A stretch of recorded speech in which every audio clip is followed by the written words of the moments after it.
Mga kapuso, nandito po tayo ngayon sa San Agustin Church, ang isa sa mga simbahan kung saan matatagpuan po yung Order of St. Augustine, kung saan kabilang din po nagmula ang ating bagong Santo Papa na si Pope Leo XIV. At katatapos lamang kanina lamang ng misa na ginanap kanina 6:45 kung saan ipananalangin ang bagong Santo Papa at syempre naging bahagi nga rin po ng homily ng main celebrant ang pagtalakay sa Santo Papa. At para bigyan pa tayo ng karagdagang detalye, kaugnay nga po sa pagkakahalal sa ating bagong Santo Papa na si Pope Leo XIV, makakasama po natin ngayon si Father June Macabinlar, OSA o Order of St. Augustine. Siya po ang Master of College Postulants dito po sa San Agustin Church. Magandang umaga po sa inyo, Father. Lapit po kayo ng konti. Ayan, Father, una po sa lahat, ano po ang naging reaksyon nyo na isang Agustinian ang nahalal po na bagong Santo Papa? Was it expected? Well, yun ang una kong hindi kami nag-expect, no? Kahit ako personally, medyo nagulat. Magkahalong tuwa at lungkot. Tuwa sapagkat galing siya sa aming order, medyo kilala ko na rin siya. Kaya lang, medyo nalungkot ako dahil alam kong ngayon medyo polarized ang kahit sa simbahan. No?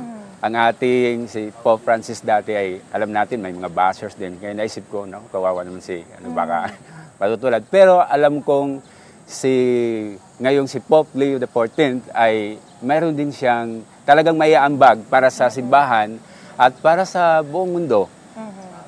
Alright.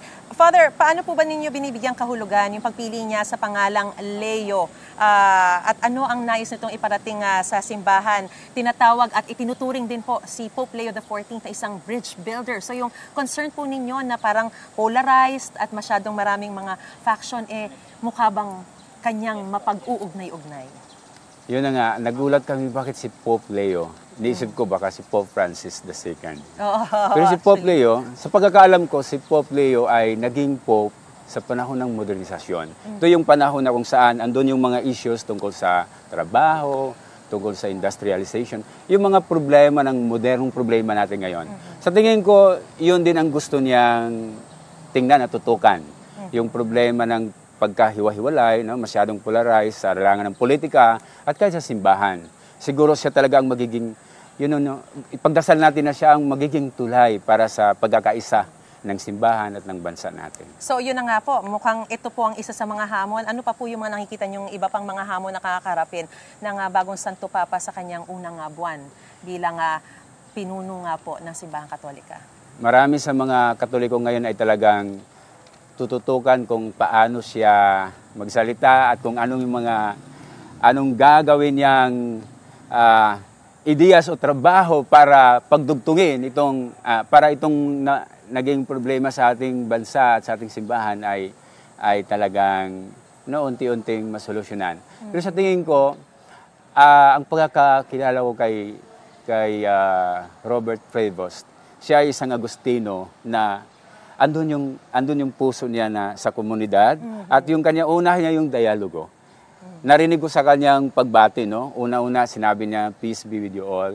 Siguro isa na rin yung paalala sa atin na kailangan natin ng kapayapaan sa mundo, sa simbahan, at yung dialogo na kailangan andun yung pag-uusap. Hindi nadadaan sa dahas, sa pwersa, ang mga problema natin. At yun ang malaking bagay. Kasi mayroon siyang karanasan doon. Isa siyang missionary, isang Agustino. Ang mga Agustino kasi hindi lamang sa isang community lumulugar. No? Missionary. Missionary. Father, matanong ko na rin, ano po yung inaasahan natin sa ugnayan ng Vatican at ng Philippine Church, ng mga Katoliko dito sa Pilipinas, ngayong meron na tayong bagong Santo Papa? Baka isipin ng mga tao, dahil, lalo sa aming mga Agustinian, baka pwede na tayong dumikit sa Roma kasi ang Santo Papa ngayon ay isang Agustino.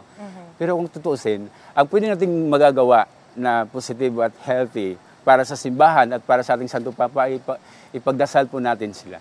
Ipagdasal po natin dahil alam natin yung pagsubok na kakaharapin ng isang Santo Papa. Ang isang Santo Papa ay hindi siya nanalo dahil siya ay isang Santo Papa. Siya ay maglilingkod at ibibigay niya ang kanyang sarili para sa simbahan At hindi lamang para doon sa mga Katoliko, no? Ulitin ko, hindi lamang para sa Katoliko, kundi para sa lahat ng denomination. Yes, tama yan. At maraming pong salamat. As a matter of fact, actually, yung kanyang pagiging Santo Papa, hindi yun parang para siyang maghahari, kundi he is now carrying the cross. Tama. Diba? So maraming pong salamat sa inyo pong pagpapaunlak sa amin, sa mga insights po na binahagi niyo po sa amin. Father June Macabinlar, OSA. Maraming pong salamat at God bless po, Father. Thank you. Thank you po. Balik po sa studio. Okay. Gusto mo bang mauna sa mga balita? Mag-subscribe na sa GMA Integrated News sa YouTube at tumutok sa unang balita.